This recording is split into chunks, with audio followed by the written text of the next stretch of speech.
Good evening and welcome to this special edition of Left, Right and Centre. I'm Nidhi Razdan. My guest tonight is someone who has served as Finance Minister and Home Minister in the previous UPA government. And 25 years ago, he was Commerce Minister in a historic decision that was taken by the government back then to liberalise India's economy, a decision that has had far-reaching implications on India's economy even today. I'd like to welcome Mr. P Chidambaram to the programme tonight. Thank you very much for joining us, Mr. Chidambaram. 25 years ago, you were Commerce Minister in Mr. Narasimha Rao's government. Dr. Manmohan Singh was Finance Minister, and this landmark decision was taken up to open up the economy. Can you take us back a quarter century and explain to us how momentous that decision was and what impact it's having on us even today? It was clearly a watershed in India's economic history, certainly, and perhaps even India's history.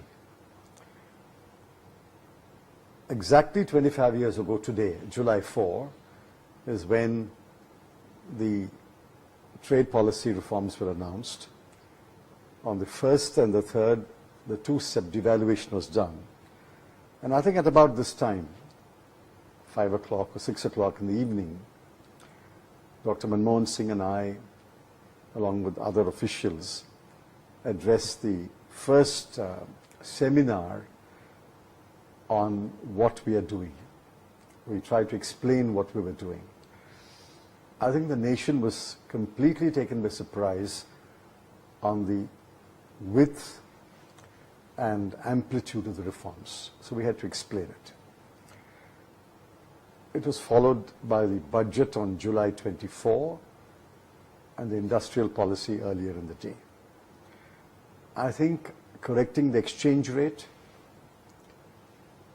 trade policy changes and the industrial policy change, plus the budget together, was perhaps the most momentous economic decisions taken in a period of 21 days.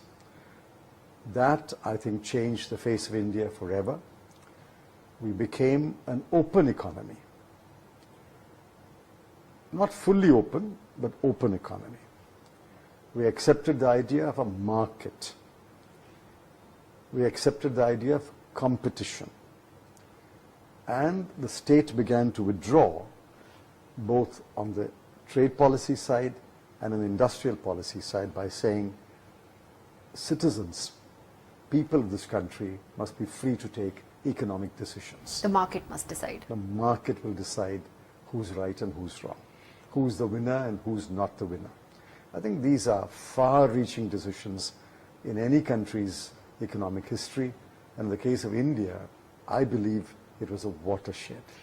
You have said recently that you, Dr. Montek Singh Ahluwalia, Dr. Manmohan Singh, you had all gone to Prime Minister Rao and presented him in this week, I think it was today, when you presented him with the, or yesterday maybe, 25 years ago, that you presented him with the economic reforms package, and he turned to you and said, well, have you signed it? And after you all said yes, then he signed it. And you describe him as a pragmatic man. Do you think he got his due for his contribution to this? I don't think anyone denies that he was the political force behind the economic reforms. He handled the politics of economic reforms very well. And both Dr. Manmohan Singh and I have, on more than one occasion, acknowledged that without him at the helm at that time, we could not have done these reforms.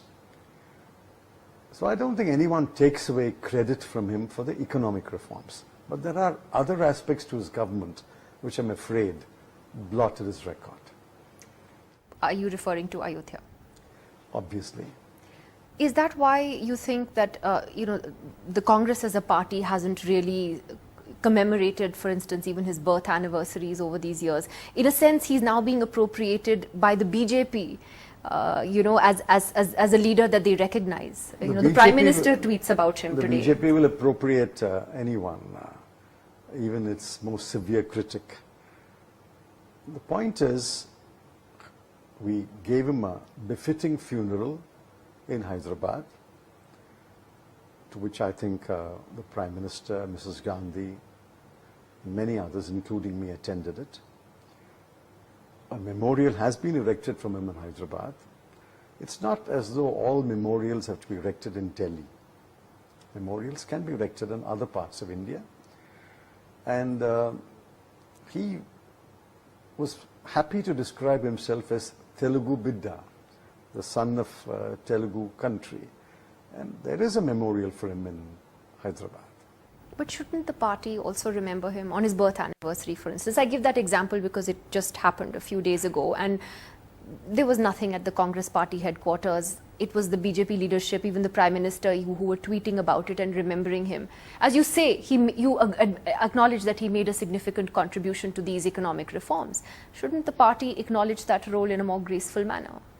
Well, these are perceptions. I think the party has never denied credit to Mr. Narasimha Rao for his economic reforms. And I don't think tweeting is the best way to remember anyone, be that as it may. I have no comment on that. How would you assess the performance then of the Modi government today on the economic front? Because we've seen, especially in the last few weeks and months, there are a lot of big announcements that have been made, from opening up various sectors to more foreign direct investment, to a lot of announcements on the GDP front and a growth rate that is touching almost 8%, 7.6% for the fiscal, 7.9% for the first quarter. What is your assessment of that? I think I can't do better than quote Mr. Yashwant Sinha. Economic reforms is not only about FDI. These are incremental changes which every government will make. If any other party had been in government, these changes would have happened. On the GDP growth numbers, the less said about it, the better. I don't think we should be taken by the dazzle of this number, 7.6 or 7.8.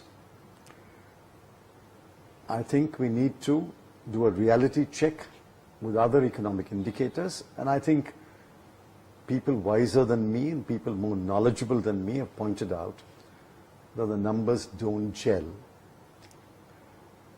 What is important is to ask, is there more private investment?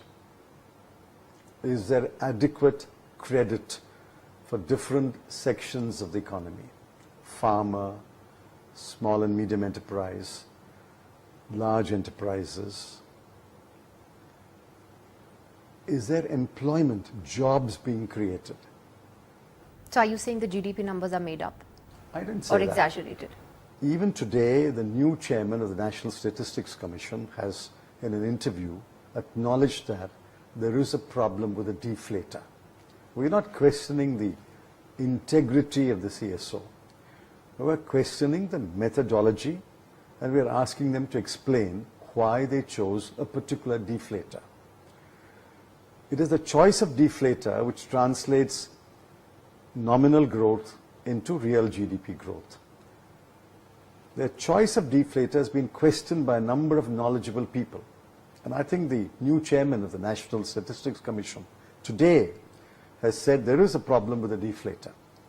So I think when they correct the deflator, if they correct the deflator, we'll know what the real growth is. Well, as you said, there are certain other indicators. For instance, the unemployment figures are pretty high, and that doesn't quite add up. But, you know, I interviewed the World Bank chief last week, Dr. Kim. He was here.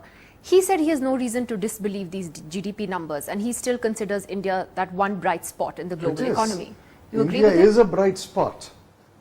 India is indeed a bright spot. When someone else said one-eyed monarch of the blind, people protested. India is a bright spot compared to what's happening in the rest of the world. And therefore we are happy that we are a bright spot. But don't dress it up or puff it up to believe that we are anywhere near the growth rate achieved between 2004 and 2009. Records are meant to be broken.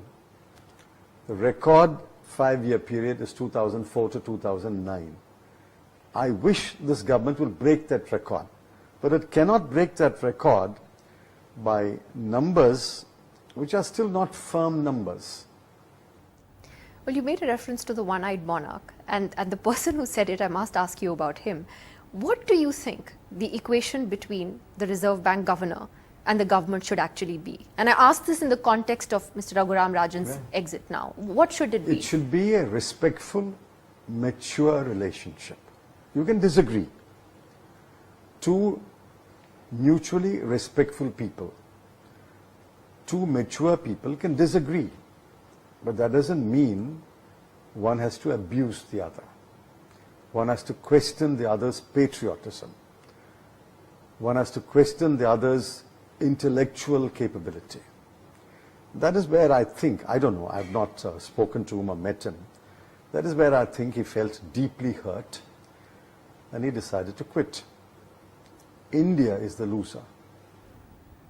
But, you know, his critics say that he also exceeded his brief by making comments on political issues and you know, controversies of the day. Is that something you feel that Raghuram Rajan should have avoided? Should he have stayed within the brief of what an RBI governor should say? Did he go beyond that brief? What is the brief of an RBI governor? Where is it written? He is an acknowledged academic, author, and intellectual. He spoke on issues which are in the public domain. But should he have?